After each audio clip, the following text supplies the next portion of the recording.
Shalom, puji Tuhan Bapak Ibu Saudara sekalian. Jikalau pada pagi hari ini kami boleh kembali bangun dengan tubuh yang sehat. Dan untuk itu sebelum kita memulai segala aktivitas kami, mari kita mohon kemurahan Tuhan. Biarlah Tuhan memberikan bekal lewat kebenaran firman-Nya pada pagi hari ini. Mari kita berdoa. Kami bersyukur padamu ya Tuhan atas kasih karunia dan kemurahan Tuhan yang senantiasa Tuhan berikan kepada kami. Hingga pada pagi ini Tuhan kami boleh bangun dengan tubuh yang sehat. Untuk itu Tuhan sebelum kami memulai segala aktivitas kami mohon kemurahan-Mu lewat kebenaran firman-Mu. Biarlah firman-Mu boleh menjadi bekal, menuntun dan menyertai sepanjang aktivitas kami dari pagi ini sampai malam nanti. Terima kasih Bapa di surga. Di dalam nama Tuhan Yesus kami sudah berdoa. Haleluya. Amin. Mari kita baca kebenaran firman Tuhan yang terdapat di dalam 2 Korintus pasal yang keempat ayat yang ke-16. Demikian bunyinya. Judul firman Tuhan pada pagi hari ini yaitu jangan tawar hati.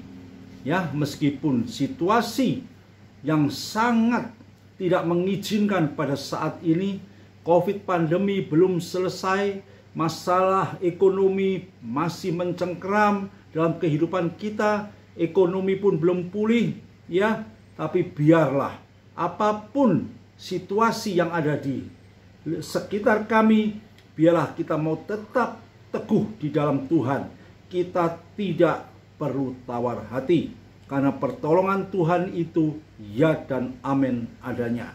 Mari kita baca 2 Korintus pasal yang keempat ayat yang ke-16. Demikian bunyinya.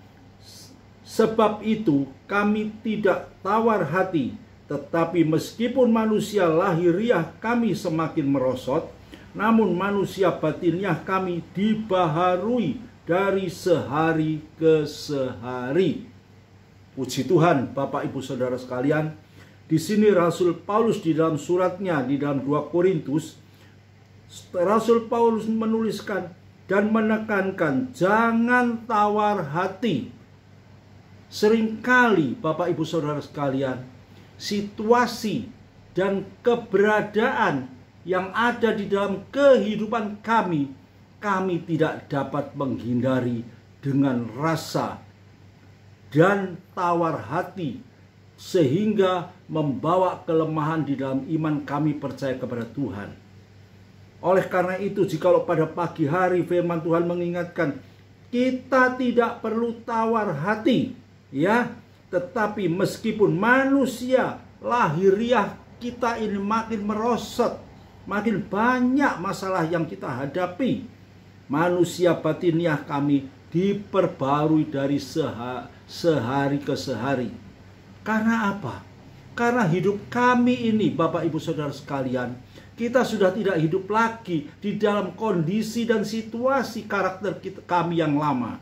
Hidup kami sebagai orang percaya, kami memiliki satu pengharapan, yaitu Kristus yang senantiasa sudah memperbarui hidup kami dari sehari ke sehari.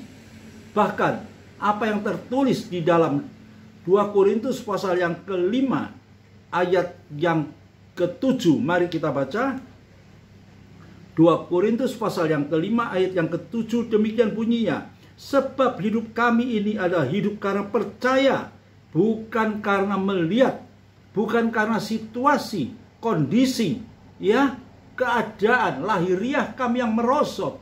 Bukan itu Bapak Ibu Saudara sekalian. Tapi dasar hidup kami ini karena percaya, bukan pengaruh lingkungan.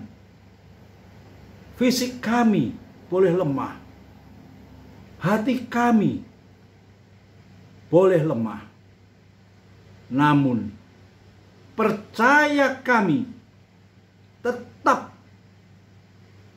memiliki satu pengharapan yang pasti di dalam kehidupan ini. Bahkan di dalam ayat yang ke-17, mari kita baca, dikatakan, siapa yang ada di dalam Kristus, ia adalah ciptaan baru. Yang lama sudah berlalu, sesungguhnya yang baru sudah datang. Inilah bentuk kehidupan kita orang percaya. Tidak perlu kita tawar hati. Sekalipun keadaan untuk memungkinkan terjadinya tawar hati ini seringkali tidak bisa dipungkiri. Kita seringkali ragu-ragu. Mana pertolongan Tuhan?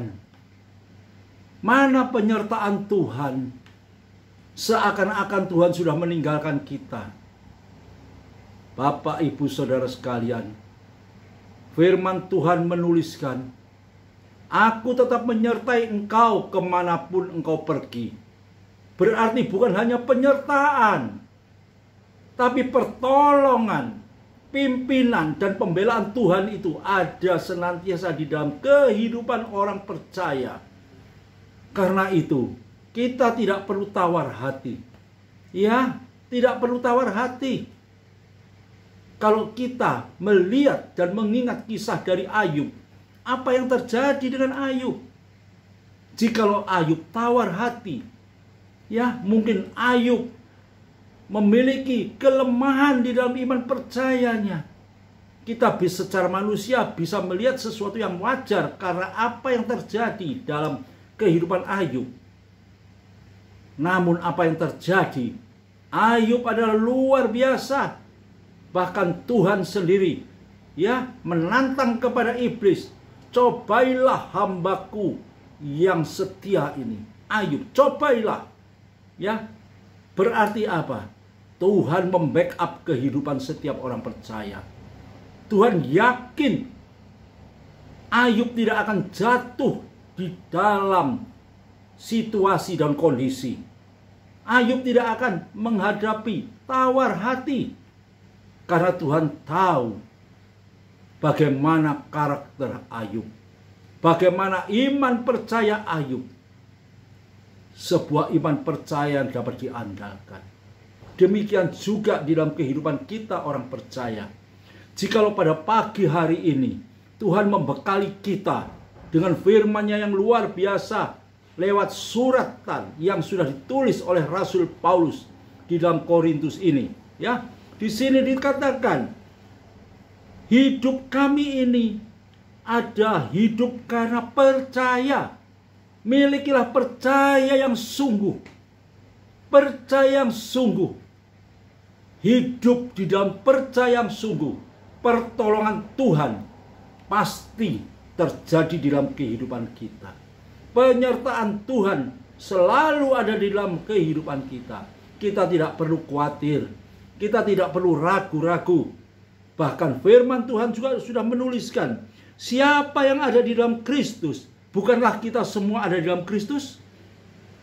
Bukanlah kita orang percaya yang sudah masuk di dalam lingkungan keluarga Kristus?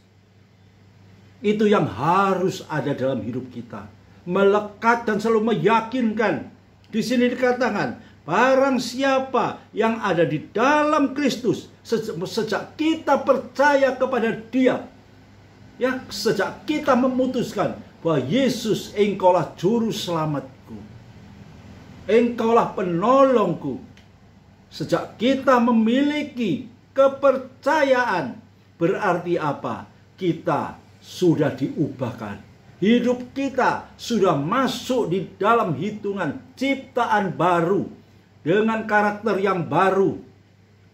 Dengan langkah, sifat yang baru. Yang menyertai kita. Hidup tidak perlu ragu-ragu. Di dalam situasi yang sulit apapun, percayalah Bapak Ibu Saudara sekalian, Tuhan Yesus tidak pernah tinggalkan kita. Tuhan Yesus tidak pernah tinggalkan kita. Kemanapun kita pergi, kemanapun kita berada, apa yang terjadi dalam kehidupan kita, mungkin sakit penyakit, mungkin keadaan ekonomi yang begitu sulit yang kita hadapi, yakinlah Tuhan tetap menyertai kita. Tuhan tetap menolong kita. Tuhan tetap mencukupkan hidup kita. Oleh karena itu lewat renungan firman Tuhan pada pagi hari ini, biarlah kita sadar, kita bangkit dari segala kelemahan kita, karena kita tahu di balik segala kelemahan kita, di balik segala kesulitan kita, Tuhan tetap memberikan pengharapan yang pasti bagi kehidupan kita. Amin. Mari kita berdoa. Kami bersyukur atas kebenaran firman-Mu pada pagi hari ini, Tuhan. Biarlah Tuhan angkat segala kelemahan kami, sehingga tidak menimbulkan keraguan-raguan di dalam hidup kami, atas pertolongan Tuhan, atas penyertaan Tuhan. Karena kami tahu Tuhan, kami sudah hidup di dalam ciptaan baru. Sebuah ciptaan yang sudah Tuhan berikan sendiri bagi kami, hingga kami boleh memiliki perangai yang baru, karakter yang baru, hidup teguh di dalam iman percaya kami kepadamu. Untuk itu Tuhan, meteraikan kebenaran firman-Mu pada pagi hari ini di dalam setiap kehidupan kami. Kiranya Tuhan tolong kami. Bagi kami yang sakit, Tuhan jamah, Tuhan sembuhkan. Bagi kami yang mengalami kekurangan, Tuhan cukupkan. Bagi kami Tuhan yang mengalami banyak masalah, angkat segala permasalahannya Tuhan. Biar kami boleh tetap hidup dalam sukacita, hidup di dalam pengharapan hanya kepadamu Bapa. Terima kasih Tuhan, terima kasih. Demikian juga Tuhan, segera Tuhan lalukan, lewatkan Tuhan COVID pandemi dari buka bumi Indonesia ini Tuhan.